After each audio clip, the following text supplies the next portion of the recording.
যে মায়াময় ছোট্ট থেকে মায়ার জালে বন্দি করে করেছে লালন।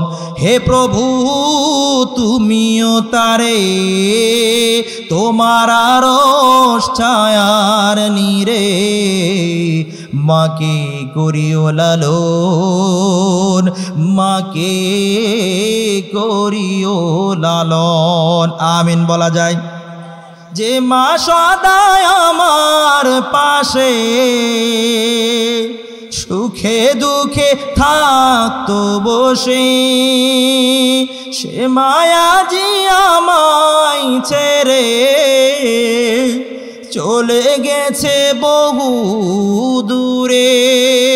হে প্রভু তুলেছি দোহার, মাকে তুমি দাও গো নাজাত, করে নাও আপন। চিৎকার দিয়ে বলা যায় আমিন। আলকামার মা বলে, রসুল কতটা গর্বের যাতনা, এটা মা জাতি ছাড়া বুঝবে না। একটা রংপুর মেডিকেল কলেজের ডাক্তারকে জিজ্ঞাসা করা হয়েছিল মা জননীদের গর্ভের কষ্ট আর যাতনা কেমন হয়, কেমন হয়। ডাক্তার ডেকে বলেন, আপনাদেরকে যদি বুঝাইতে চাই তাহলে বুঝার চেষ্টা করেন একজন মা কতটা কষ্ট করে গর্ভধারণ অবস্থায়। মা জননী যখন গর্ভে ধারণ করে খাবার খাইতে পারে না, খাবার খাইলেই পানি বের হয়, ঘুমাইতে পারে না, পেটের ভিতরে লাথি শুরু হয়ে যায়, খাইতে পারে না, ঘুমাইতে পারে না, নিজেকে একদম সমস্ত সমাজ থেকে বিচ্ছিন্ন কইরা ঘরের ভিতরে রাখে। বলেন তো ঠিক না বে ঠিক? ডাক্তার বলে, শোনো শোনো, মা জননীরা কত কষ্ট করে শোনো। মা জননীদের যখন গর্ভে চলে আসে 7 মাস 1 দিন যখন হয়, কয় দিন? 7 মাস 1 দিন যখন হইয়া যায়, সন্তানটা 10 ইঞ্চি বড় হইয়া যায়। মা জননীর যেই গর্ভধারণের যে আকারটা রয়েছে অনেক ছোট, অনেক ছোট, কিন্তু যখন 10 ইঞ্চি হয়ে যায় মা জননীর ওই বাচ্চাটা মায়ের কলিজার নিচে চলে আসে। ডাক্তার বলতেছেন যখন দিন পেরিয়ে যায় সন্তান একে একে 1 ইঞ্চি বাড়তে বাড়তে 14-15 ইঞ্চি পর্যন্ত হইয়া যায়। মা জননীর কলিজাটা আস্তে আস্তে ওই পায়ে লাগতে লাগতে 5 ইঞ্চি উপরে উঠা যায় স্বাভাবিক অবস্থা থেকে। ডাক্তার বলতেছে, আরো বড় কথা শোনো শোনো, মনে করতে পারো মা জননী কেমনে থাকে, কোনো মেডিকেল কোনো কেমিক্যাল আছে কি না? ডাক্তার বলে 9 জন বড় বড় বিশেষজ্ঞ লন্ডনে মা আর বাবার কলিজাকে সার্ভে করে দেখেছে, গবেষণা করে দেখেছে মা জননীর ধৈর্য ধারণের এতটা ক্ষমতা যে বাপজানদের নাই, বাপজানদের নাই। কেন না মা জননীর গর্ভে যে সন্তানটা থাকে, গর্ভ থাকা অবস্থায় কমসে কম একটা সন্তান 4000 বার মা জননীর কলিজায় লাথি দিয়ে আসে। আল্লাহু আকবার। ডাক্তাররা বলেন ওই একটা লাথি যদি কোনো বাবার কলিজায় পড়তো, আমরা গবেষণা করে দেখছি ওই 1 লাথির বদৌলতে বাবা দুনিয়া থেকে বিদায় হওয়া লাগতো। ডাক্তার এবার বলতেছেন 4000 লাথির মধ্য থেকে 2টা বড় বড় লাথির কথা বইলা যায় সখীপুরের মুসলমান। মারে চিল্লা না, বাবারে চিল্লা না রে যুবক, শোনো শোনো। ডাক্তার বলে 2টা বড় বড় লাথি রয়েছে, এর মধ্য থেকে একটা লাথি হলো গর্ভধারণের সময় যখন শেষ দিকে চলে যায়, সপ্তাহ 2-1 বাকি রয়েছে, 15-10 দিন বাকি রয়েছে, এমতো অবস্থায় মা জননী নিজের হায়াতের মায়া সাইরা দেয়, নিজের জীবনের মায়া সাইরা দেয়। সাইরা দিয়ে এবার স্বামীর বুকের ভিতরে মাথা রেখে বলে, স্বামী আমার কত ভুল করেছি, কত কি করেছি, আপনার কথা মানি না, দয়া করে মাফ করে দিবা। কারণ প্রসব বেদনা বড় কষ্ট আর যেত না, জানি না বাইসা থাকতে পারি কিনা। স্বামীর কাছে মাপ চাই, শ্বশুরের কাছে মাপ চাই, বোনের কাছেও মাপ চাই, জালের কাছেও মাপ চাই, ননদের কাছেও মাপ চাই। কিন্তু রে মুসলমান এই কঠিন মুহূর্তেও মার বাবারে জানাইতে চায় না। ডাক্তার বলে কেন কেন জানো, আল্লাহর বান্দির যখন বিবাহের আলোচনা শুরু হয়ে যায় সমাজের প্রত্যেকজন ব্যক্তি খুশি হয়ে যায়, অমুকের বাড়িতে বিবাহের দাওয়াত পাইমু, অমুকের বাড়িতে বিবাহের ওপরেও কোন পামু, অমুকের বাড়িতে দাওয়াত খামু, কত আয়োজন হবে, কত ফুর্তি হবে। কিন্তু রে মুসলমান মা বাবার টেনশন শুরু হয়ে যায় যে হাই হাই যেই সন্তানটাকে লালিত পালিত করলাম মা ছাড়া দেখি নাই, নিজের মায়ের পরে যাকে সবচাইতে দামি দিয়েছি আমার ফাতেমা, আমার আয়েশা, কখনো তার কষ্ট আমি দেখি নাই, তার সব কিছুর জন্য আমি সব কিছু করছি। হায়রে 2 দিন পরে আমি অপরিচিত একটা বাসায় নিজের মা নিজের কন্যাটাকে পাঠাইয়া দিতে হবে। স্বামী আর স্ত্রীর ঘুম নাই, ঘুম নাই। আগামী দিন যখন বিবাহ হবে রাত্রিবেলা সবাই আনন্দ আনন্দ, কিন্তু ওই জনম দুঃখিনী মা বাবা যাদের চোখে ঘুম নাই তারা রাত্রিবেলায় যাইয়া দরওয়াজাটা খুইলা সন্তানের দিকে তাকাইয়া একে অপরের কামনে আর বলে হাই হাই কোন দিনের জন্য 18-20 বছর পর্যন্ত মায়াটারে লালন পালন করলাম, আগামী বছর আমাদেরকে বিদায় জানাইয়া পরের হাতে চলে যাইবে। বিবাহর দিন সকলে আমোদ ফুর্তি করে, সকলে খুশি আর আনন্দ, কিন্তু মায়ের মুখে ভাত যায় না, বাবার মুখে পানি যায় না। যখন বিকেল ঘনিয়ে আসতেছে স্বামীর হাতে মেয়েটারে উঠাই দেওয়ার সময় ঘনিয়ে আসতেছে, চাচি আর মামি আর খালারা মা জননীকে খুঁজা খুঁজা লয়ে যায়। ও বোন চলেন চলেন, মেয়েটার স্বামীর হাতে তুইলা দেন। মা জননী কান্না করে আর আঁচলটা মুখের ভিতরে দিয়ে শুধু ফুফরায় কান্দে আর কান্দে। মেয়েটারে লইয়া যায়, পাটা মাটির সঙ্গে লাগায় লাগায় যায়, কখনো 1 পা আগায় তো কখনো 2 পা পিছনে যায়। মেয়েটারে যখন অন্যের ছেলের হাতে উঠায় দিছে, এমনও মা রয়েছে ওই কন্যার মায়া মমতায় সে আর কথা বলতে পারে না, সে সেখানে অজ্ঞান হয়ে যায়।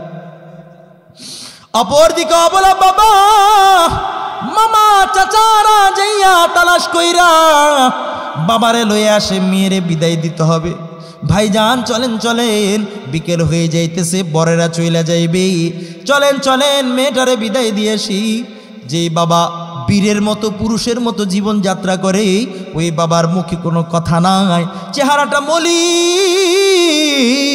মেয়ের সামনে যখন যাইতেছে, যেই মেয়েটা শৈশব থেকে নিয়ে 20 বছর পর্যন্ত বাবার শরীরের সামনে দাঁড়ায় নাই, বাবার চোখে চোখ রাইখা কোনো কথা বলে নাই, মেয়েটা বাবাকে দেখতে দেরি 6 বছর 5 বছরের কন্যার মতো বাবার কলিজায় যাইয়া আব্বা আব্বা বইলা কলিজায় মাথাটা রাইখা কান্না করতে আর দেরি করে নাই।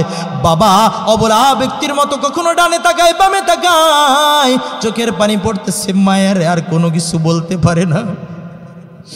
মেয়েটা যখন এবার স্বামীর গাড়িতে উঠা যায়, কাজ নিয়ে দেখতেছে বাবার চেহারার দিকে তাকানো যায় না, মায়ের চেহারার দিকে তাকানো যায় না।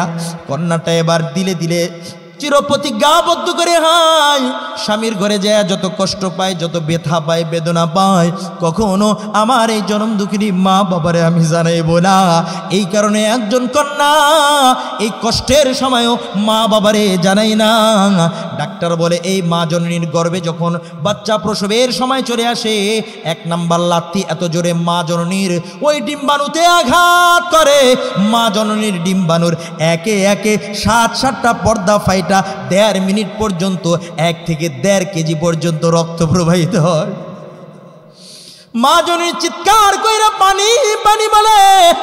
ডাক্তাররা বলেন তামাম পৃথিবীর পানি যদি ওই মায়ের মুখে দেওয়া হয়, ওই মায়ের তৃষ্ণা নিবারণ হইবে না, তৃষ্ণা নিবারণ হইবে না।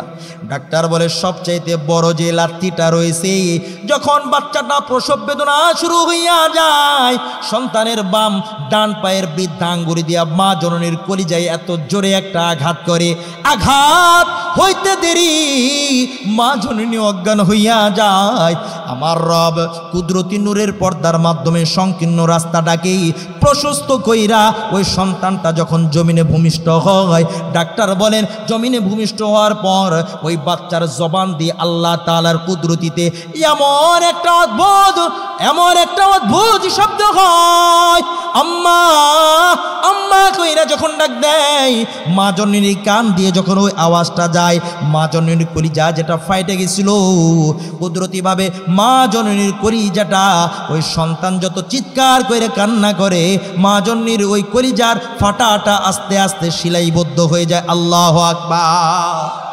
ডাক্তার বলে এই যে ফাটাটা রয়েছে এটা শুধু সেই সময় যায় না, বরং যতদিন পর্যন্ত মা জননী বাইচা থাকে মা জননীর কলিজার ফাটার দাগটাও থাকে। বলে কখন দেখা যায় জানো?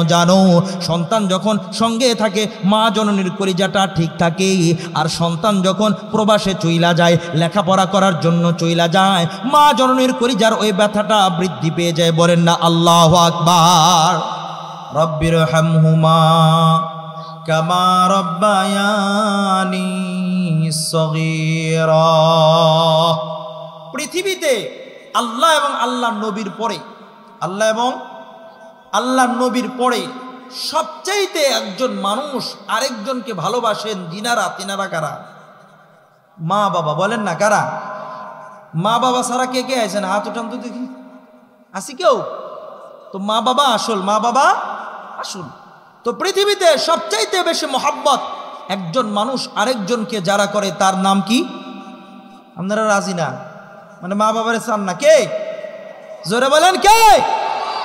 আল্লাহ রসুলের পরে সবচাইতে মোহাব্বত একে অপরকে করেন তো মা আর বাবা, নিঃস্বার্থ মোহাব্বত। ঠিক না ঠিক? মা বাবার দাম, মা বাবার মান অনেক বেশি, মানুষের নিকটেও বেশি, আল্লাহর নিকটেও বেশি, নবীর নিকটেও বেশি। সুবহানাল্লাহ বলবেন না? মানুষের নিকটে বেশি মানে আমার মান সম্মান তো তখন থাকবে যদি আমি যারো সন্তান না হয় সুসন্তান হই। ঠিক না বেঠি? আর যদি আল্লাহ না করুক কারো কপালে যদি দুর্ভাগ্যজনক ওইটা চলে আসে ওই শব্দটা, তাহলে সে যত বড় শিল্পপতি হোক না কেন বলবে কি ওর বাবার ঠিক নাই। সমাজে যদি মূল্যায়ন পেতে চায় তাহলে কি লাগবে? বৈধ মা বাবার সম্পর্ক লাগবে কি লাগবে না? আপনার টাকা পয়সা জ্ঞান গরিমা সব অর্জন করছেন কিন্তু আপনার মা বাবার পরিচয় নাই, সমাজে আপনার মূল্যায়ন থাকবে? তাহলে মানুষের নিকটে মা বাবার দাম আছে না নাই? সমাজে মা বাবার পরিচয়ের দাম আছে না নাই? আল্লাহর কাছেও অনেক দামি। কার কাছে? আল্লাহর কাছেও অনেক দামি, বিশ্বনবীর কাছেও অনেক দামি। সুবহানাল্লাহ বলবেন না? তাহলে এই তিন যে শ্রেণী রয়েছে, তিনটা সেক্টর রয়েছে, আল্লাহ, রসুল, আপম জনতা, এই তিনটার ভিতরেই তো আমাদের জীবনযাত্রা। কি বলেন? তো তিনটার নিকটে, তিনজনের নিকটে, তিন শ্রেণীর নিকটেও মা বাবার দাম আছে না নাই? সমাজের নিকটে কেমন এটা তো বুঝে ফেলছি। আল্লাহ এবং আল্লাহ রসুলের নিকটে কেমন? আল্লাহ তাআলা কোরআনে নবীকে আদেশ করে বলতেছে, নবী আমার আপনি বলেন রব্বির হামহুমা কামা রব্বায়ানি সগীরা। রব আমার আপনি ওই দুইজনের উপরে দয়া করুন যেমন ভাবে শৈশবে তারা আমার উপরে দয়া করেছে। আল্লাহু আকবার বলেন না? এবার সখীপুরের মুসলমান আপনারা অনেক জ্ঞানওয়ালা, ইসলামওয়ালা, আপনাদের কাছে জিজ্ঞাসা করি, বলেন তো দেখি রসুলের আম্মা জানের ইন্তেকাল হয়েছে কত বছরে? জন্মের আগে না পরে? 6 বছর বয়সে। বাপজানের ইন্তেকাল হয়েছে কখন? জন্মের আগে। তাহলে বাবার ইন্তেকাল জন্মের আগে, মায়ের ইন্তেকাল জন্মের 6 বছর পরে। এতটুকু বুঝেছেন? আমার কথা বুঝেন? আচ্ছা, রসুলের উপরে নবুয়ত এসছে কয় বছর বয়সে? 40 বছর বয়সে। তো নবীজির আব্বা তো নবীজির আগমনের পূর্বেই চলে গেলেন, নবীজির আম্মাজান নবীজির 6 বছর বয়সে চলে গেলেন, ঠিক না? তো রসুলের নবুয়ত হলো 40 বছর পরে। আল্লাহ তাআলা 40 বছর পরে নবীকে আদেশ কেন করতেছেন? নবী আমার রবের কাছে প্রার্থনা করে বলেন, আল্লাহ তুমি আমার আব্বা আম্মার উপরে রহম করো, দয়া করো, করুণা করো এমন যেমন তারা আমার শৈশবে করেছে। সুবহানাল্লাহ। প্রশ্ন আসে কিনা বাপজান? বুঝছেন আপনারা? নবীর আব্বা গেলেন জন্মের আগে, নবীর মা গেলেন জন্মের 6 বছর বয়সে, নবীর উপরে নবুয়ত আসলো 40 বছর বয়সে। 40 বছর পরে গিয়ে আল্লাহ তাআলা আদেশ করতেছেন যখন নবীর আব্বা আম্মা জীবিত রয়েছেন তখন। আছেন। এরপরেও আল্লাহ কেন বললেন? কারণ আমার রবের নিকটে মা বাবার স্থানের অনেক দাম, অনেক মান, অনেক শান। এজন্য নবীর মাধ্যমে শিখিয়ে দিতেছেন, দেখো তোমার মা বাবা যদিও নেই কিন্তু তোমার আনেওয়ালা কিয়ামত পর্যন্ত উম্মতে মুহাম্মাদিয়াকে শিক্ষা দিয়ে দাও যে মা বাবার জন্য দোয়া রবের কাছে করা আল্লাহ তাআলার নিকটে পছন্দনীয়। সুবহানাল্লাহ। তার মানে আমার আল্লাহ নবীকে জানাইয়া দেন, নবী আমার যদিও আপনার মা নাই, আপনার বাবা নাই, কিন্তু আমি রবের কাছে বড় পছন্দনীয় যে জিনিসটা ওইটা আপনাকে আমি শিক্ষা দিব, কারণ আমি আল্লাহ আপনার জন্য মুআল্লিম, আর আমি আল্লাহর আমার ছাত্র, আমার রবের ছাত্র। এই কারণে শিক্ষক হয়ে আমি আপনাকে শিখাই দিলাম। যদিও আপনার মা নাই, আপনার বাবা নাই, কিন্তু তামাম জমিনের মুসলমানরা যেন জানে মা বাবার জন্য দোয়া করা আমার রবের নিকটে বড় পছন্দনীয় আমল। মুমিন মুসলমান কতটা পছন্দনীয় মা বাবা, আল্লাহ রাব্বুল ইজ্জাত নিজের সত্তার পরে যাদের অনুগত হওয়ার জন্য রব সর্বপ্রথম স্থান দিয়েছেন, কোন নবীর স্থান, কোন আউলিয়ার স্থান, কোন গাউস কুতুবের স্থান এমন ভাবে দেন নাই। এক আয়াতের ভিতরে আল্লাহ তাআলা বলেন, আমার অনুগত হওয়ার পরে যাদের অনুগত হওয়া তোমাদের উপরে বাধ্য তারা হলো মা বাবা। ওয়া কাদা রাব্বুকা আল্লা তা'বুদু ইল্লা ইয়্যা ওয়া বিল ওয়ালিদাইনি ইহসানা। আল্লাহু আকবার। রব আমার জানাইয়া দেন, আমি রবের ফয়সালা, আমি ব্যতীত অন্য কারো গোলামি করবি না রে বান্দা। জিন্দেগি দিয়েছি আমি, বন্দিগি করবি আমার। আমার দেওয়া নিয়ামত খাইয়া খাইয়া নেতা লিডারের পা চাটা যাবে না, ঠিক কিনা? খাইবি তুই আমার নিয়ামত, দেখবি তুই আমার নিয়ামত দিয়া, আর সামনে যায় যায় নম নম করবি না। না, লা তাআতা লিমাখলুকিন ফি মাসিয়াতিল খালিক। স্রষ্টার নাফরমানির ভিতরে কোনো সৃষ্টির আনুগত্যতা নাই। যে মা বাবার স্থান আমার রবের পরে দিয়েছেন, ওই মা বাবার ব্যাপারেও সতর্ক করে দিয়েছেন, ওয়া ইন জাহাদাকা আলা আন তুশরিকা বিমা লাইসা লাকা বিহি ইলম ফালা তুতি'হুমা। ও আমার বান্দা বান্দি, শোন শোন, আমি এক জায়গায় আমার ইবাদতের পরে আমার আনুগত্যতার পরে মা বাবার স্থান দিয়েছি, কিন্তু শুনে রাখো এই আনুগত্যটা আমি রবের উপরে যাওয়া যাবে না, এই অনুসরণটা আমি রবেরকে মাইনাস করে করা যাবে না। যদি মা বাবার অনুসরণ রবকে মাইনাস করে না করা যায়, ও মুমিন মুসলমান, আমি জানতে চাই তাহলে ওই নেতা খেতা যারা নিজের জন্য, নিজের স্বার্থের জন্য পিছনে হাজারো জনতাকে ঘোরাফেরা করায়, ওই নেতা খেতার অনুসরণ আমার রবকে মাইনাস করে করা যাবে? কখনো না, কি না, কখনো না। কারণ আমার রবের ক্ষমতা শেষ হয় না। কিন্তু মুসলমান পৃথিবীতে যত সুপার পাওয়ারই থাকুক, বলেন তো দেখি এই সুপার পাওয়ারের ক্ষমতা চিরস্থায়ী না ক্ষণস্থায়ী? আরো আসতে বলেন, চিরস্থায়ী না ক্ষণস্থায়ী?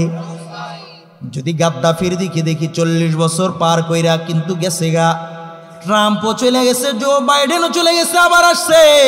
জর্জ ডব্লিউ বুশ যে ইসলামের বিরুদ্ধে কত প্রোপাগান্ডা ছড়াইছে, তার রাজত্ব আজকে আছে না গেছে? নমরুদ কত কিছু করেছে, বলেছে আমি সবচাইতে বড় রব, সবচাইতে বড় রব। আমার রব বলে না না, পৃথিবীর যে সুপার পাওয়ারই হোক না কেন, আমি আল্লাহর সামনে টিকতে পারবি না।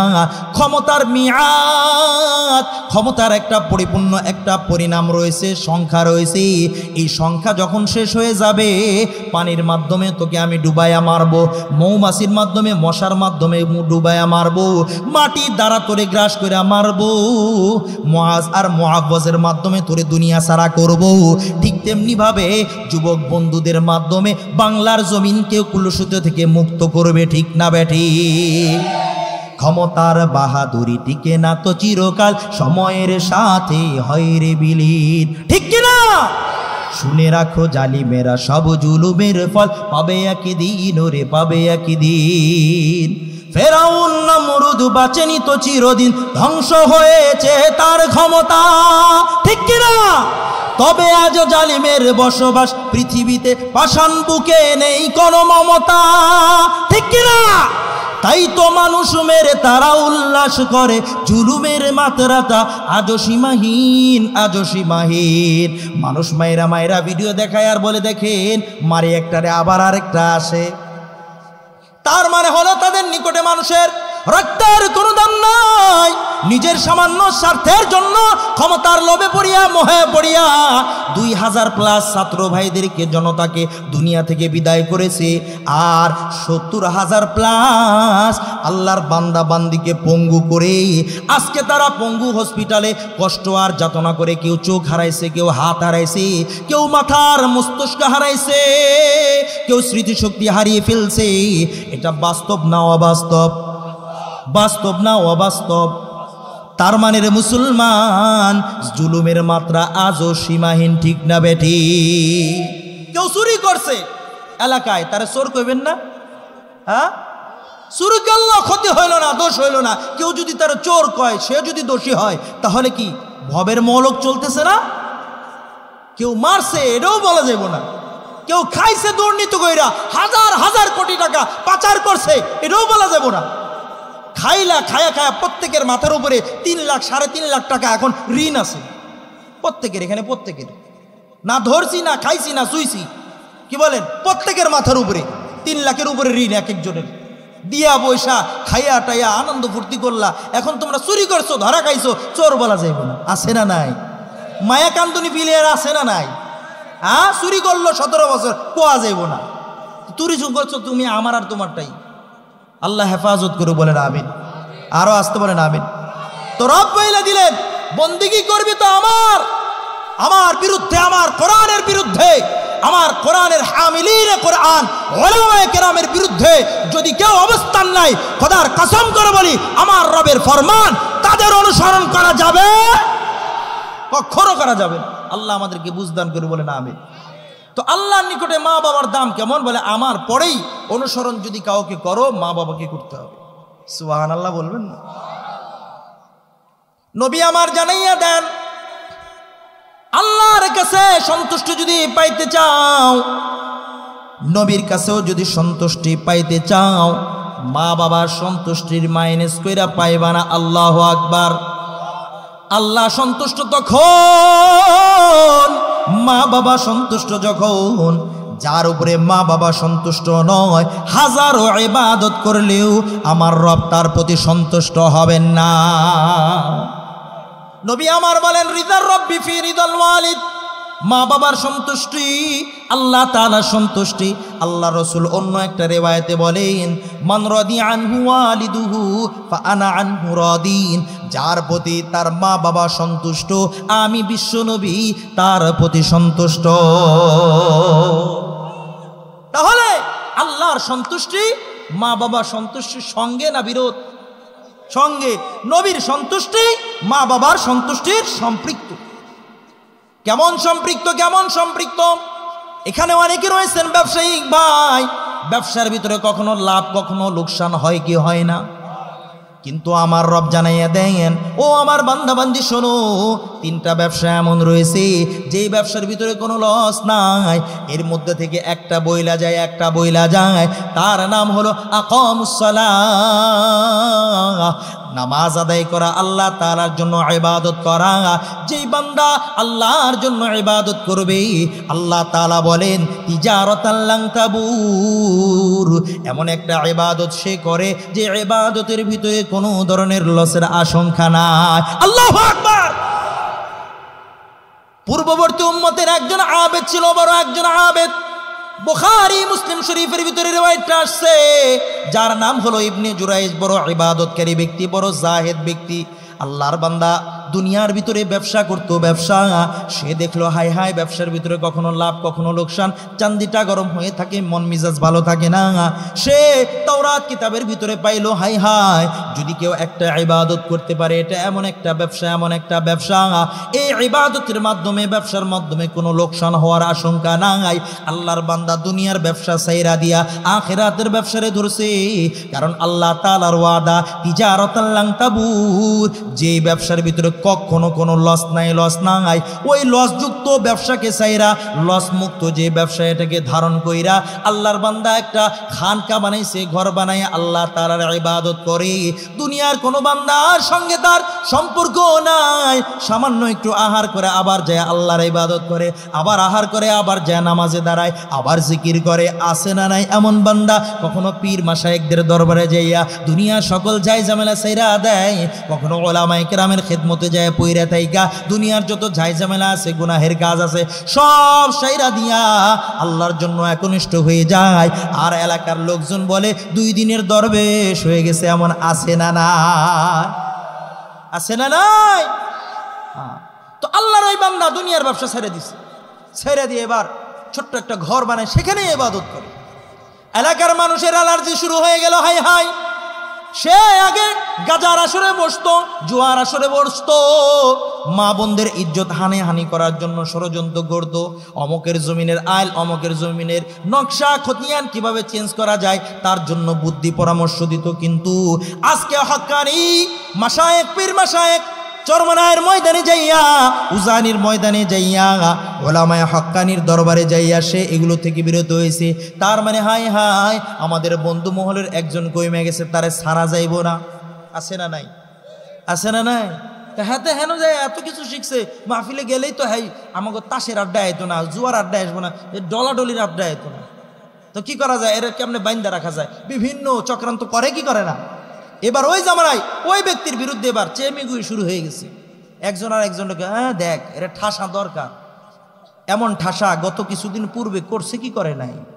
হ্যাঁ, যখন দেখলো যে বাংলার জমিনের ভিতরে শিরিকের আখড়া ছাইলাভ করার জন্য প্রত্যেকটা রাস্তার মোচরে ভাস্কর্য স্থাপন করা শুরু করে দিল, আহলে হকের ঝান্ডা নিয়ে উদ্দীপ্ত ঈমান দীপ্ত আওয়াজ নিয়ে আল্লামা মামুনুল হক যখন বলল ভাস্কর্য মুক্ত বাংলাদেশ চাই, তখন তাকে কিভাবে প্রোপাগান্ডা করা দরকার, তার স্ত্রীকে দিয়ে নাটক সাজিয়ে ধর্ষণের মামলা দিয়ে তাকে 3 বছর পর্যন্ত নির্যাতন আর নিপীড়ন করেছে।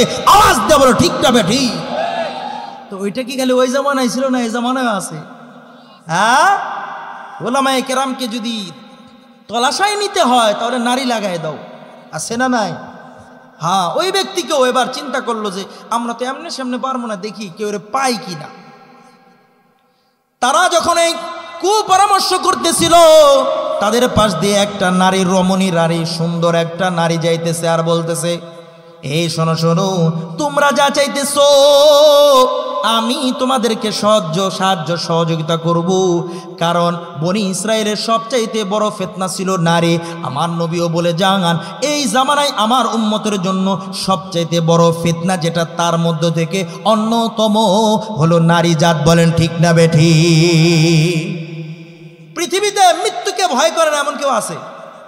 হ্যাঁ, আপনাকে এলাকায় মনে মৃত্যু হয় না? আছে। মৃত্যুকে ভয় পায় না এমন কেউ আছে? কলিজার পাড়া আছে, হুজুর আমি মৃত্যুরে ভয় পাই না। আছে এলাকায় কিছু মা বোন আছে, এরা মৌতরে ভয় পায় না। চুন আনছে, সুবারি আনছে, পান আনে নাই বা জর্দা আনে নাই, এবার কি করে হাত তুলা, আল্লাহ কই দিলা তুমি, আর মরণ নাই, এমন ঘরে আইছি, এই সব কিছু দেয় না, আল্লাহ তাড়াতাড়ি মত দিয়ে দাও। আছে না নাই? হ্যাঁ, আছে না নাই? একটা জিনিস দেয় না, 40 বছর ধরে দেয় না, এই না সেই না, আল্লাহ আমার তাড়াতাড়ি মত দাও, এই বাড়ির থেকে তাড়াতাড়ি যাইতে দাও। এমন দোয়া করে কি করে না? করে কি করে না? তো মৃত্যুর ভয় সবারই আছে, কিন্তু কিছু মা বোনদের না, আল্লাহ তাআলা তাদেরকে মৃত্যুর ভয় দিক। সুবহানাল্লাহ বল। তো ওই বান্দি বলতেছে আমি ফিতনায় তারে ফালাইতে পারবো, তোমরা যদি আমারে সহযোগিতা করো। এবার ওই মুরব্বীগুলা কইতেছে আমরা তো এইটাই চাই। কেমনে মামুনুল হকরে লাঞ্ছিত করা যায় বলেন তো দেখি? যারা লাঞ্ছনা করার জন্য অপচেষ্টা চালিয়েছে তারা কি সম্মান পাইছে? হ্যাঁ, তারা কি যাদেরকে দূর করার জন্য অপচেষ্টা চালিয়েছে তাদেরকে দূর করতে পেরেছে? তাদেরকে দূর করতে পারে নাই, বরং তারাই কি হয়ে গেছে? মাইনাস হয়ে গেছে। ঠিক না বা ঠিক? বলে কেন? আল্লাহ তাআলা বলেন আফারা ইয়ানজুরুনা ইলাল ইবিলি কাইফা খুলিকাত ওয়া ইলাস সামাই কাইফা রুফিআত ওয়া ইলাল জিবালি কাইফা নুসিবাত। জমিনকে স্থির রাখার জন্য আল্লাহ তাআলা পাহাড় পর্বতকে ব্যবহার করেছেন। দিনকে স্থির রাখার জন্য, দিনকে চোর থেকে মুক্ত রাখার জন্য, বিদআত থেকে মুক্ত রাখার জন্য, বদদিনী থেকে মুক্ত রাখার জন্য, শিরক থেকে মুক্ত রাখার জন্য আমার রব উলামায়ে হাক্কানিকে পাহাড় হিসাবে ব্যবহার করেছেন। চিৎকার দিয়ে বলেন আল্লাহু আকবার। পাহাড়ে কেউ যদি যা লাথি দেয়, ঘুষি দেয়, বলেন তো ওর পা ঠিক থাকবে? হ্যাঁ, ওর হাত ঠিক থাকবে? যে মাথা দিয়ে দিচ্ছে বাড়ি, এর মাথা ঠিক থাকবে? ঠিক তেমনি ভাবে উলামায়ে আহলে হক যারা রয়েছে, আল্লাহর রাসূল বলেছেন আমার এই উম্মত একত্রে কখনো গোমরাহ হতে পারবে না। আর আমার উম্মতের ভিতরে উলামায়ে কেরাম যারা রয়েছে তারা হলো আমি নবীর ওয়ারিস। সুতরাং এই ওয়ারিসিনে উলামা, ওয়ারিসিনে আম্বিয়াদেরকে যদি কেউ আঘাত করতে চায়, হিংসা অপচেষ্টা করতে চায়, তাদেরকে লাঞ্ছনা আর ভাঞ্ছনা করতে চায়, খোদার কসম করে বলি, ইতিহাস দেখো মুসলমান, কাবিল থেকে নিয়ে শুরু করে আজ পর্যন্ত দেখো, যারাই ধর্মের বিরুদ্ধে এসেছে, যারাই আসমানি কিতাবের বিরুদ্ধে এসেছে, যারাই রিজালুল্লাহর বিরুদ্ধে এসেছে, তারা নিজেকে রাখতে পারে নাই, নাস্তানাবুদ করে দিয়েছে রব। ঠিক না বেঠিক? চিৎকার দিয়ে বলো মুসলমান। তো এবার মুসলমান তারা লাগছে, কয় লও দেখি। আল্লাহর বান্দি বলতেছে আমি তারে ফিতনায় ফেলাইবো। বলে কেমনে? বলে যেমনে ফেলানোর দরকার তেমনি আমি তারে ফিতনায় ফেলাবো। বলে ঠিক আছে, আমরা আছি তোর লগে। আল্লাহর বান্দি গেছে যাইয়া ওই ইবনে জুরাইজের খানকার ভিতরে ঢুইকা সে চাইছিল তার সঙ্গে তার কুমতলবটাকে পরিপূর্ণ করবে, চাহিদাটাকে পূর্ণ করবে। আল্লাহর বান্দা ইবনে জুরাইজ সেজদায় নামছে তো নামছে, সেজদা থেকে আর উঠে না। আল্লাহর বান্দি চিন্তা করলো না না, আমি যে হাজত নিয়ে আসছিলাম এই হাজত তার সঙ্গে পূরণ হইবে না। চল চল, মনরে বুঝায় বলে চল দেখি অন্যের সঙ্গে আকাম কইরা আমি তার নাম দিয়ে দিব। আল্লাহর বান্দি এবার যখন খানকা থেকে বের হয়ে আসছে, ছাগল চড়ানোওয়ালা একটা রাখাল ছাগলগুলোকে এক জায়গায় জমা করিয়া ইবনে জুরাইজের খানকার যে খুঁটি রয়েছে খুঁটির সঙ্গে বাইধা আল্লাহর বান্দা একটু আরাম করতেছিল। আরাম ওই অপবিত্র মতলবওয়ালা আল্লাহর বান্দি এবার তারে বলতেছে আমি তোমার সঙ্গে আমার নিজের কামনা বাসনাটাকে পূর্ণ করতে চাই, তুমি করবা কিনা? আল্লাহর বান্দা এবার ফিতনায় পড়ে গেছে। ওই রাখালের সঙ্গে অপকর্ম করার পর তার হামল হয়ে গিয়েছে, বাচ্চা চলে আসছে। বাচ্চাটা যখন প্রসব হয়ে যায় আল্লাহর বান্দির জিজ্ঞেসে ওই বান্দি তোর তো এখনো বিবাহ শাদী হয় নাই, এই প্রোডাক্ট পাইলি কোত্থেকা? আমার রাষ্ট্রে তো এটাকে খারাপ মনে করায় না, ঠিক না বেটি? এই যে যুবক, সুন্দর সুন্দর চেহারাওয়ালা যুবক, ওগুলারে আইডল মানে কি? মানে বিবাহের আগে প্রোডাক্ট দিয়ে দেয়, এগুলার কি মানে? আইডল মানে। দেখছেন না আপনারা? হ্যাঁ, যে যত অপকর্ম করবে সে তত ভালো কিং, ঠিক না বেঠিক? নাউজুবিল্লাহ বলবেন না? বিয়ের আগে যে যত বাচ্চা দিতে পারবো বাংলার জমিনের যুবকদের নিকট সে তত ভালো আইডল। নাউজুবিল্লাহ বলবেন না? মস্তিষ্ক যদি, বিবেক যদি কুকুরে প্রস্রাব করে যায়, ওই বিবেকের কাছে খারাপগুলো ভালো লাগবে আর ভালোগুলো খারাপ লাগবে, ঠিক না বেঠিক? আল্লাহ হেফাজত করুক আমার যুব সমাজ ভাই বোনদেরকে, বলেন না আমিন।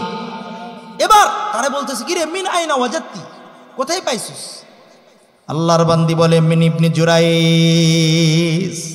ওই যে তোমাকে একটা পীর আছে, কুতুব আছে, সরমানের দরবারে যায়, এখন নামাজ টামাজ শুরু করছে, উজানির দরবারে যায় একটু জিকির আজকার করে, দেখতে তো ভালোই দেখা যায় কিন্তু আছে না নাই?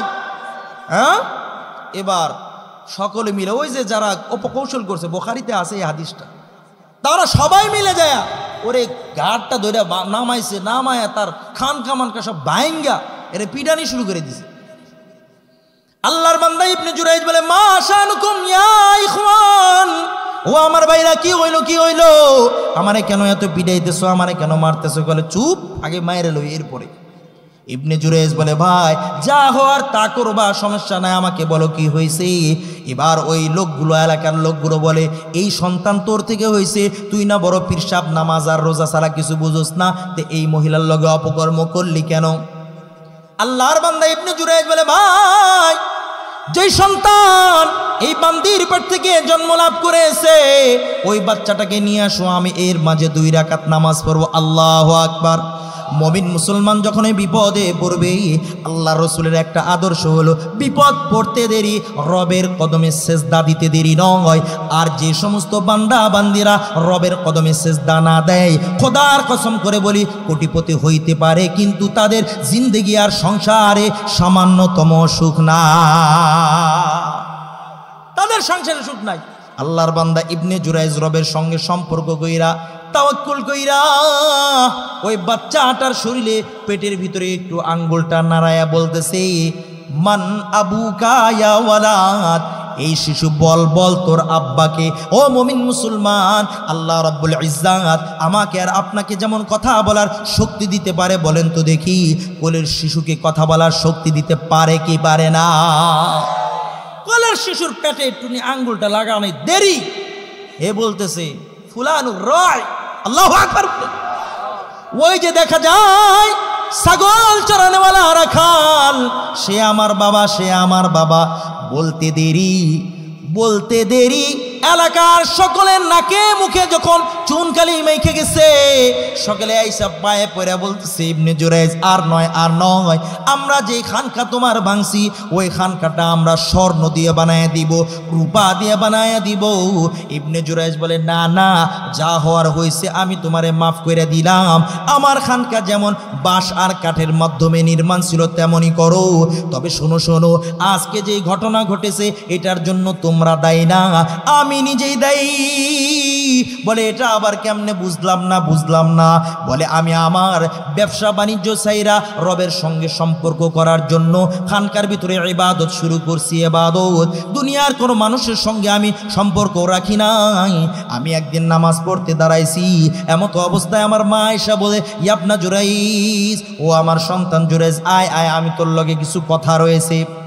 ইবনে জুরাইজ নামাজে দাঁড়ায় বলতেছি, ইয়া রাব্বি উম্মি ওয়া সালাতি, ও আমার রব, আমার সামনে আমার মায়ের আহ্বান, আমার সামনে আমার নামাজ, রবের সঙ্গে কথা বলবো না, আমার মায়ের সঙ্গে বলবো। আল্লাহর বান্দা ফয়সালা করেছে, না না, মার সঙ্গে তো আজীবন বলা যাইবে, কিন্তু রবের সঙ্গে তো সম্পর্ক সব সময় করা যায় না। মায়ের সঙ্গে কথা বলে নাই, মা ডাকতে ডাকতে চলে গেছে। দ্বিতীয় দিন আবার যখন আসছে, নামাজে পাইছে, আল্লাহর বান্দা একই ফয়সালা গ্রহণ করছে, মার সঙ্গে কথা বলে নাই।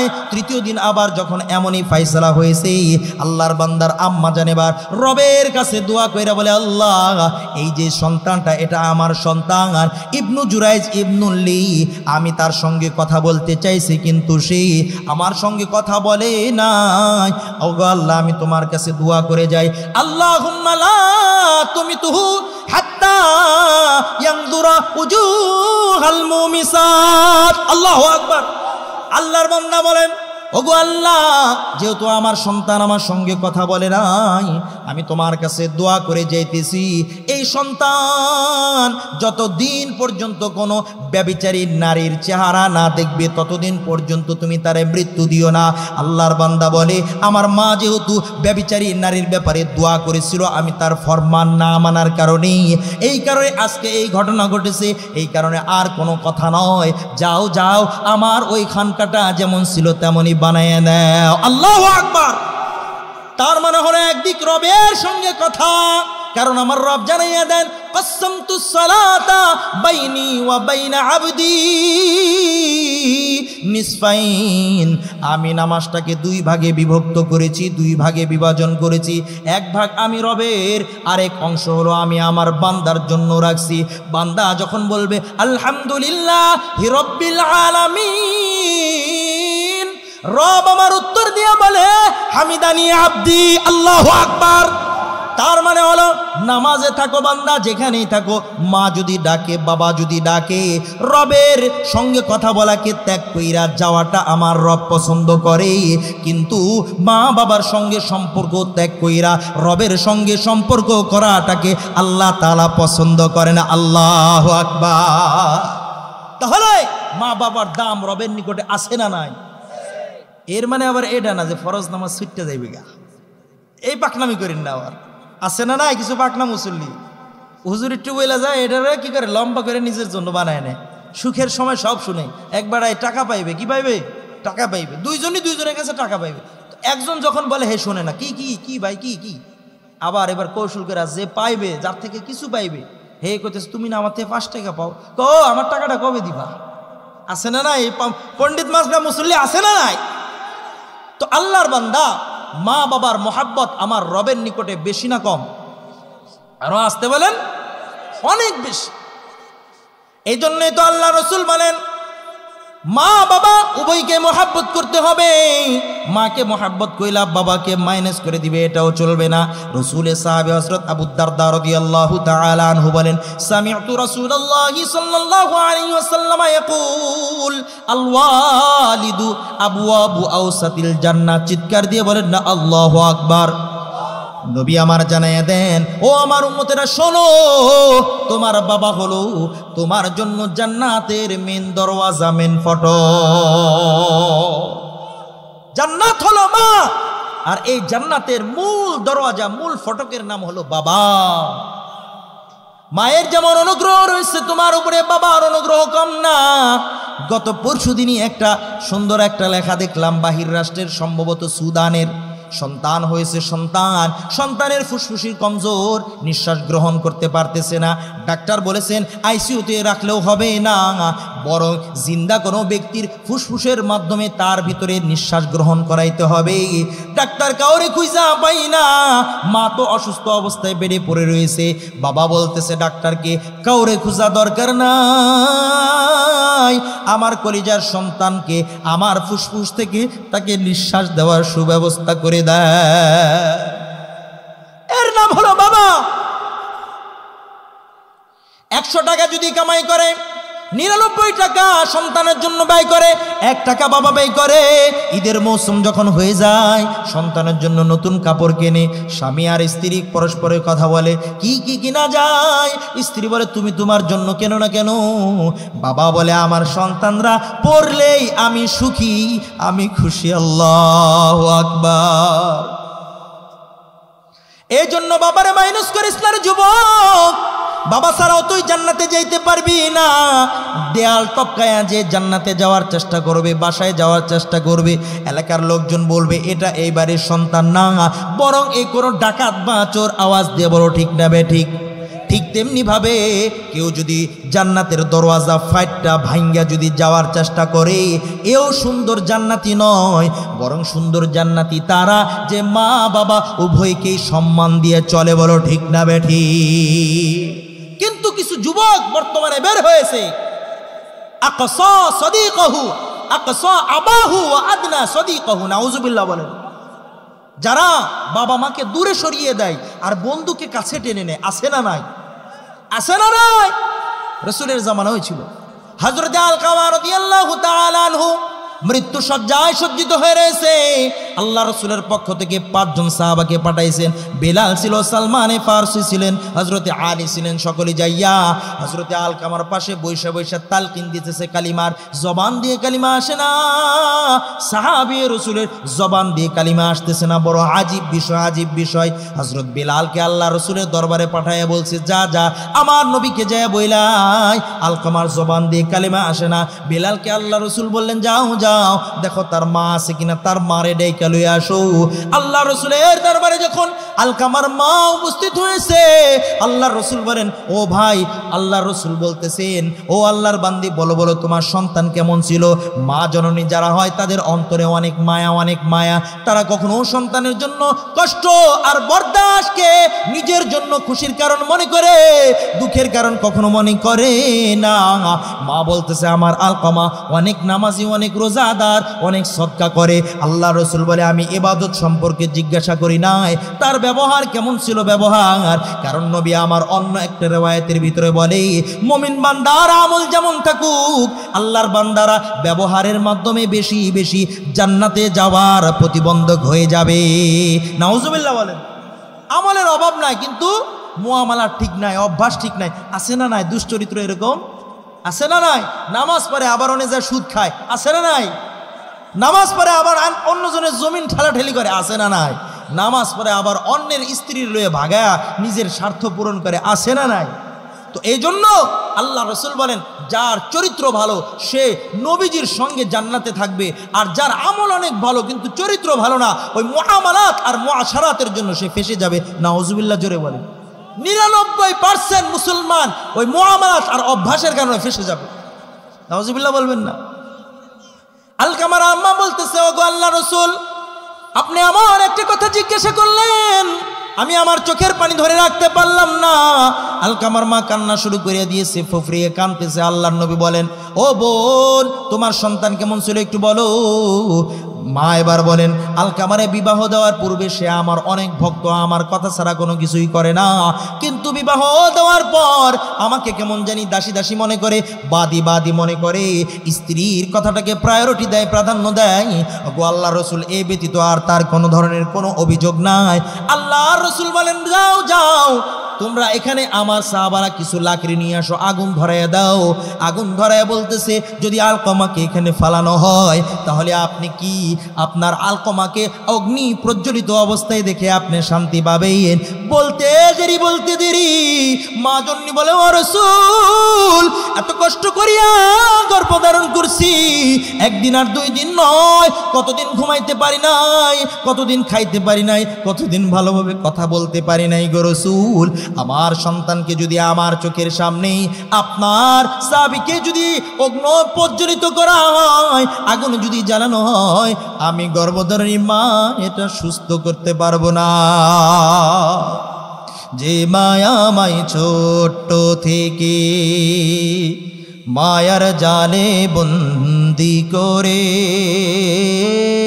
করেছে লালন, হে প্রভু তুমিও তারে তোমার আরশ ছায়ার নীরে মাকে করিও লালন, মাকে করিও লালন। আমিন বলা যায়।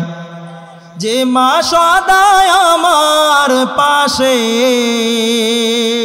সুখে দুঃখে থাকতো বসে, সে মায়াজি আমায় ছেড়ে চলে গেছে বহু দূরে। হে প্রভু তুলেছি দোহার, মাকে তুমি দাও গো নাজাত, করে নাও আপন। চিৎকার দিয়ে বলা যায় আমিন। আলকামার মা বলে, রাসূল, কতটা গর্বের যাতনা, এটা মা জাতি ছাড়া বুঝবে না। একটা রংপুর মেডিকেল কলেজের ডাক্তারকে জিজ্ঞাসা করা হয়েছিল, মা জননীদের গর্বের কষ্ট আর যাতনা কেমন হয়, কেমন হয়? ডাক্তার ডেকে বলেন, আপনাদেরকে যদি বুঝাইতে চাই তাহলে বুঝার চেষ্টা করেন, একজন মা কতটা কষ্ট করে গর্ভধারণ অবস্থায়, মা জননী যখন গর্ভে ধারণ করে খাবার খাইতে পারে না, খাবার খাইলেই পানি বের হয়, ঘুমাইতে পারে না, পেটের ভিতরে লাথি শুরু হয়ে যায়, খাইতে পারে না, ঘুমাইতে পারে না, নিজেকে একদম সমস্ত সমাজ থেকে বিচ্ছিন্ন কইরা ঘরের ভিতরে রাখে। বলেন তো ঠিক না ঠিক? ডাক্তার বলে, শোনো শোনো, মা জননীরা কত কষ্ট করে শোনো। মা জননীদের যখন গর্ভে চলে আসে 7 মাস 1 দিন যখন হয়, কয় দিন? 7 মাস 1 দিন যখন হইয়া যায়, সন্তানটা 10 ইঞ্চি বড় হইয়া যায়। মা জননীর যেই গর্ভধারণের যে আকারটা রয়েছে অনেক ছোট, অনেক ছোট, কিন্তু যখন 10 ইঞ্চি হয়ে যায়, মা জননীর ওই বাচ্চাটা মায়ের কলিজার নিচে চলে আসে। ডাক্তার বলতেছেন, যখন দিন পেরিয়ে যায়, সন্তান একে একে 1 ইঞ্চি বাড়তে বাড়তে 14-15 ইঞ্চি পর্যন্ত হইয়া যায়। মা জননীর কলিজাটা আস্তে আস্তে ওই পায়ে লাগতে লাগতে 5 ইঞ্চি উপরে উঠা যায় স্বাভাবিক অবস্থা থেকে। ডাক্তার বলতেছে, আরো বড় কথা শোনো শোনো, মনে করতে পারো মা জননী কেমনে থাকে, কোনো মেডিকেল কোনো কেমিক্যাল আছে কি না? ডাক্তার বলে, 9 জন বড় বড় বিশেষজ্ঞ লন্ডনে মা আর বাবার কলিজাকে সার্ভে করে দেখেছে, গবেষণা করে দেখেছে, মা জননীর ধৈর্য ধারণের এতটা ক্ষমতা যে বাপজানদের নাই, বাপজানদের নাই। কেন না মা জননীর গর্ভে যে সন্তানটা থাকে, গর্ভ থাকা অবস্থায় কমসে কম একটা সন্তান 4000 বার মা জননীর কলিজায় লাথি দিয়ে আসে। আল্লাহু আকবার। ডাক্তাররা বলেন, ওই একটা লাথি যদি কোন বাবার কলিজায় পড়তো, আমরা গবেষণা করে দেখছি, ওই 1 লাথির বদৌলতে বাবা দুনিয়া থেকে বিদায় হওয়া লাগতো। ডাক্তার এবার বলতেছেন 4000 লাথির মধ্য থেকে 2টা বড় বড় লাথির কথা বইলা যায় সখীপুরের মুসলমান। মারে চিল্লা না, বাবারে চিল্লা না রে যুবক, শোনো শোনো। ডাক্তার বলে 2টা বড় বড় লাথি রয়েছে, এর মধ্য থেকে একটা লাথি হলো গর্ভধারণের সময় যখন শেষ দিকে চলে যায়, সপ্তাহ 2-1 বাকি রয়েছে, 15-10 দিন বাকি রয়েছে, এমতো অবস্থায় মা জননী নিজের হায়াতের মায়া সাইরা দেয়, নিজের জীবনের মায়া সাইরা দেয়। সাইরা দিয়ে এবার স্বামীর বুকের ভিতরে মাথা রেখে বলে, স্বামী আমার কত ভুল করেছি, কত কি করেছি, আপনার কথা মানি না, দয়া করে মাফ করে দিবা, কারণ প্রসব বেদনা বড় কষ্ট আর যাতনা, জানি না বাইসা থাকতে পারি কিনা। স্বামীর কাছে মাপ চায়, শ্বশুরের কাছে মাপ চাই, বোনের কাছেও মাপ চায়, জালের কাছেও মাপ চায়, ননদের কাছেও মাপ চাই। কিন্তু রে মুসলমান, এই কঠিন মুহূর্তেও মা আর বাবারে জানাইতে চায় না। ডাক্তার বলে কেন কেন জানো, আল্লাহর বান্দির যখন বিবাহের আলোচনা শুরু হয়ে যায়, সমাজের প্রত্যেকজন ব্যক্তি খুশি হয়ে যায়, অমুকের বাড়িতে বিবাহের দাওয়াত পাইমু, অমুকের বাড়িতে বিবাহের ওপরেও কোন পামু, অমুকের বাড়িতে দাওয়াত খামু, কত আয়োজন হবে, কত ফুর্তি হবে। কিন্তু রে মুসলমান, মা বাবার টেনশন শুরু হয়ে যায় যে হাই হাই, যেই সন্তানটাকে লালিত পালিত করলাম, মা সারা ডাকি নাই, নিজের মায়ের পরে যাকে সবচাইতে দামি দিয়েছি আমার ফাতেমা, আমার আয়েশা, কখনো তার কষ্ট আমি দেখি নাই, তার সব কিছুর জন্য আমি সব কিছু করছি। হায়রে 2 দিন পরে আমি অপরিচিত একটা বাসায় নিজের মা নিজের কন্যাটাকে পাঠাইয়া দিতে হবে। স্বামী আর স্ত্রীর ঘুম নাই, ঘুম নাই। আগামী দিন যখন বিবাহ হবে, রাত্রিবেলা সবাই আনন্দ আনন্দ, কিন্তু ওই জনম দুঃখিনী মা বাবা যাদের চোখে ঘুম নাই, তারা রাত্রিবেলায় যাইয়া দরওয়াজাটা খুইলা সন্তানের দিকে তাকাইয়া একে অপরের কামনে আর বলে, হাই হাই, কোন দিনের জন্য 18-20 বছর পর্যন্ত মায়াটারে লালন পালন করলাম, আগামী বছর আমাদেরকে বিদায় জানাইয়া পরের হাতে চলে যাইবে।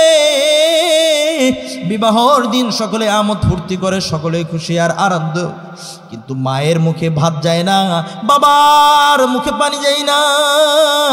যখন বিকেল ঘনিয়ে আসতেছে, স্বামীর হাতে মেয়েটারে উঠাই দেওয়ার সময় ঘনিয়ে আসতেছে, চাচি আর মামি আর খালারা মা জননীকে খুঁজা খুঁজা লয়ে যায়, ও বোন চলেন চলেন, মেয়েটার স্বামীর হাতে তুইলা নেন। মা জননী কান্না করে আর আঁচলটা মুখের ভিতরে দিয়ে শুধু ফুফরায় কান্দে আর কান্দে। মেয়েটারে লইয়া যায়, পাটা মাটির সঙ্গে লাগায় লাগায় যায়, কখনো 1 পা আগায় তো কখনো 2 পা পিছনে যায়। মেয়েটারে যখন অন্যের ছেলের হাতে উঠায় দিছে, এমন মা রয়েছে ওই কন্যার মায়া মমতায় সে আর কথা বলতে পারে না, সে সেখানে অজ্ঞান হয়ে যায়। অপরদিকে অবলা বাবা মামা চাচারা যাইয়া তালাশ কইরা বাবারে লয়ে আসে, মেয়েরে বিদায় দিতে হবে। ভাইজান চলেন চলেন, বিকেল হয়ে যাইতেছে, বরেরা চইলা যাইবে, চলেন চলেন মেয়েটারে বিদায় দিয়ে আসি। যেই বাবা বীরের মতো পুরুষের মতো জীবন যাত্রা করে, ওই বাবার মুখে কোনো কথা নাই, চেহারাটা মলিন। মেয়ের সামনে যখন যাইতেছে, যেই মেয়েটা শৈশব থেকে নিয়ে 20 বছর পর্যন্ত বাবার শরীরের সামনে দাঁড়ায় নাই, বাবার চোখে চোখ রাইখা কোনো কথা বলে নাই, মেয়েটা বাবাকে দেখতে দেরি 6 বছর 5 বছরের কন্যার মতো বাবার কলিজায় যাইয়া আব্বা আব্বা বইলা কলিজায় মাথাটা রাইখা কান্না করতে আর দেরি করে নাই। বাবা অবলা ব্যক্তির মতো কখনো ডানে তাকায় বামে তাকায়, চোখের পানি পড়তেছে, মায়ের আর কোনো কিছু বলতে পারে না। মেয়েটা যখন এবার স্বামীর গাড়িতে উঠা যায়, কাজ দিয়ে দেখতেছে বাবার চেহারার দিকে তাকানো যায় না, মায়ের চেহারার দিকে তাকানো যায় না। কন্যাটা এবার দিলে দিলে চিরপ্রতিজ্ঞাবদ্ধ করে হাই, স্বামীর ঘরে যায় যত কষ্ট পায়, যত ব্যথা পায়, বেদনা পায়, কখনো আমার এই জনম দুঃখিনী মা বাবারে আমি জানাইব না। এই কারণে একজন কন্যা এই কষ্টের সময়ও মা বাবারে জানাই না। ডাক্তার বলে এই মা জননীর গর্ভে যখন বাচ্চা প্রসবের সময় চলে আসে, 1 নাম্বার লাথি এত জোরে মা জননীর ওই ডিম্বাণুতে আঘাত করে, মা জননীর ডিম্বাণুর একে একে 7-7টা পর্দা ফাইটা 1.5 মিনিট পর্যন্ত 1 থেকে 1.5 কেজি পর্যন্ত রক্ত প্রবাহিত হয়। মা জননী চিৎকার কইরা পানি পানি বলে, ডাক্তাররা বলেন তামাম পৃথিবীর পানি যদি ওই মায়ের মুখে দেওয়া হয় ওই মায়ের তৃষ্ণা নিবারণ হইবে না, তৃষ্ণা নিবারণ হইবে না। ডাক্তার বলে সবচাইতে বড় যে লাথিটা রয়েছে, যখন বাচ্চাটা প্রসব বেদনা শুরু হইয়া যায়, সন্তানের বাম ডান পায়ের বৃদ্ধাঙ্গুলি দিয়া মা জননীর কলিজায় এত জোরে একটা আঘাত করে, আঘাত হইতে দেরি মা জননী অজ্ঞান হইয়া যায়। আমার রব কুদরতি নূরের পর্দার মাধ্যমে সংকীর্ণ রাস্তাটাকেই প্রশস্ত কইরা ওই সন্তানটা যখন জমিনে ভূমিষ্ঠ হয়, ডাক্তার বলেন জমিনে ভূমিষ্ঠ হওয়ার পর ওই বাচ্চার জবান দিয়ে আল্লাহ তাআলার কুদরতিতে এমন একটা অদ্ভুত শব্দ হয়, আম্মা আম্মা কইরা যখন ডাক দেয়, মা জননীর কান দিয়ে যখন ওই আওয়াজটা যায়, মা জননীর কলিজা যেটা ফাইটে গেছিল, কুদরতিভাবে মা জননীর কলিজাটা ওই সন্তান যত চিৎকার করে কান্না করে, মা জননীর ওই কলিজার ফাটাটা আস্তে আস্তে শিলাইবদ্ধ হয়ে যায়। আল্লাহু আকবার। ডাক্তার বলে এই যে ফাটাটা রয়েছে এটা শুধু সেই সময় যায় না, বরং যতদিন পর্যন্ত মা জননী বাইচা থাকে মা জননীর কলিজার ফাটার দাগটাও থাকে। বলে কখন দেখা যায় জানো, সন্তান যখন সঙ্গে থাকে মা জননীর কলিজাটা ঠিক থাকে, আর সন্তান যখন প্রবাসে চইলা যায়, লেখাপড়া করার জন্য চইলা যায়, মা জননীর কলিজার ওই ব্যথাটা বৃদ্ধি পেয়ে যায়। বলেন না আল্লাহু আকবার। মা জননীর যে ব্যথার কথা, মা জননীর এত কষ্ট, এত যাতনা, ভোলার একটা মাদ্রাসার ছাত্রর ঘটনা বলেই আলোচনা শেষ করে দিব। ভোলার মাদ্রাসার একজন ছাত্র আব্দুর রব ফরিদি দামাত বরকাতুহুম, তিনি তার বয়ানের ভিতরে বলতেছেন, আমাকে খেদমত করার জন্য মুহতামিম সাহেব 3টা বাচ্চা দিয়েছে, একটা স্কুলের আর 2টা হেফজ বিভাগের। রাত্রিবেলা তারা আমার জায়গা কোথায় কি খাইব না খাইব সেই জায়গা দেখানোর জন্য তাদেরকে দায়িত্ব দেওয়া হয়েছে। সকালবেলা আমার নাস্তার জন্য সে এসে আমাকে দাওয়াত করে বলতেছে, হুজুর মুহতামিম সাহেব আপনাকে দাওয়াত করেছে, নাস্তা রোজ রেডি হয়ে গিয়েছে। হযরত বলেন আমি যখন ওই বাচ্চার চেহারার দিকে তাকাইলাম, বাচ্চার 2টা চোখ বেয়ে বেয়ে পানি পড়তেছে। তিনি বলেন কিসের নাস্তা, কিসের খাওয়া দাওয়া? আমি তারে বললাম, বাবা কেউ কি তোমারে কোনো কিছু বলছে? বলে না না হুজুর কেউ কিছু বলে না। তিনি এবার জিজ্ঞাসা করে বলতেছেন, তাহলে এত কান্না করো কেন? হাত দিলা এরপরও চোখের পানিরে বন্ধ করতে পারো না। বাচ্চা বলতেছে, হুজুর কারণ অন্য কিছু না, আমার যখন 1 বছর বয়স হয়েছে, যেহেতু আমাদের ভোলা নদী অঞ্চল কোনো ভালো কোনো জায়গা নাই, আমার বাবা মৎস্য শিকার করত, জেলে ছিল, জেলে মাছ ধরতে যাইয়া আমার 1.5 বছর বয়সে আমার বাবা ইন্তেকাল হয়ে যায়। ওস্তাদজি এরপর থেকে আমার একটা বোন ছিল আর আমি ছিলাম। আমার মা বাজারে যাইয়া পানি দিত, পানি কলস ভর্তি কইরা দোকানে দোকানে পানি দিয়া যে টাকাটা পাইতো তা দিয়ে তার সংসার চালাইতো। আর বাবা ইন্তেকাল হয়ে যাওয়ায় আমার মা আমার জন্য মান্নত করছে, দোয়া করছে, আমার সন্তানকে হাফেজে কোরআন বানাবো। হুজুর এভাবে আমাদের জীবন চলতেছিল। আমি যখন কায়দা শেষ করে আমপারা নেব, আমপারাও শেষ হয়ে গেছে। কোরআন শরীফ আমাদেরকে ওস্তাদগণ দিবেন। ওস্তাদগণ বললেন আগামী অমুক তারিখে সন্ধ্যায় কোরআনের সবক দেওয়া হইবে, যে যতটুকু পারো নিজের বাসা থেকে একটু মিষ্টির ব্যবস্থা কইরো, বাতাসার ব্যবস্থা কইরো, জিলাপির ব্যবস্থা কইরো, কারণ প্রত্যেকেই চায় আমার সন্তান যখন আল্লাহ তাআলার এই কোরআনের সবক নিবে আমি ওই ওস্তাদজিদেরকে সুন্দরভাবে আপ্যায়ন করব। বলেন ঠিক না ঠিক? যখন ওস্তাদ এলান করে দিয়েছেন অমুক দিন রাত্রিবেলা এমনটা করা হইবে, সন্তান তার মা যখন আসছে, মা জননী বলছে, মা সবার বাড়ি থেকেই তো মিষ্টি আসবে রে মা, আমার ওস্তাদ বলে দিয়েছেন অমুক দিন এমনটা হইবে, মাগো মা মিষ্টির ব্যবস্থা কইরো। মা চোখের পানি ফালাইয়া বলে, বাবা এমন একটা জীবন আমার দিছে আল্লাহ, তোরা যখন ছোট ছিলি স্বামী হারাইছি, তোদের চেহারার দিকে তাকাইয়া কোথাও বিবাহ যাই নাই। আজকে আমি মানুষের দোকানে দোকানে যখন পানি দিই, কেউ 1 টাকা দেয়, কেউ 2 টাকা দেয়, কেউ 5 টাকা দেয়। বাবারে ওই টাকা দিয়ে চাউল কিনতে গেলে ডাউল কিনা যায় না, ডাউল কিনতে গেলে তেল কিনা যায় না। এইভাবেই চলতেছে বাবা। এরপরেও যেহেতু তোমার স্বপ্ন, আমি ইনশাআল্লাহ তুমি দোয়া করতে থাকো, আমি তোমার জন্য মিষ্টি নিয়ে আসবো। আল্লাহু আকবার। সন্তান অপেক্ষায় রয়েছে, মা আসবে, মা যেই দিন কোরআনের সবক দিবে, মা জননী আসবে, সারাদিন মা জননী কাজ কইরা সেই দিন দুপুরে কোনো কিছু খাই নাই, দোকানে একটু পানি বেশি দিয়েছি। তখন ছিল মাঘ মাসের সময়, মা জননী এবার আসতেছিল। প্রত্যক্ষদর্শী দ্বারা হয়েছে, যারা দেখেছে তারা বলে তোমার মা আসতেছিল বড় ক্ষুধার্ত অবস্থায়, শরীর চলতেছিল না, কুয়াশা মাখা অবস্থায় ছিল। হঠাৎ তার পিছন থেকে গাড়িটা আইসা তাকে যখন আঘাত করেছে, তোমার মা সেখানে ডেড হয়ে গিয়েছে। হুজুর, কোরআনের সবক নেওয়ার সময় মারে হারাইছি, মা জননীর কাফন দাফন কইরা আসছি। আজকে আমার মা নাই, বাবাও নাই।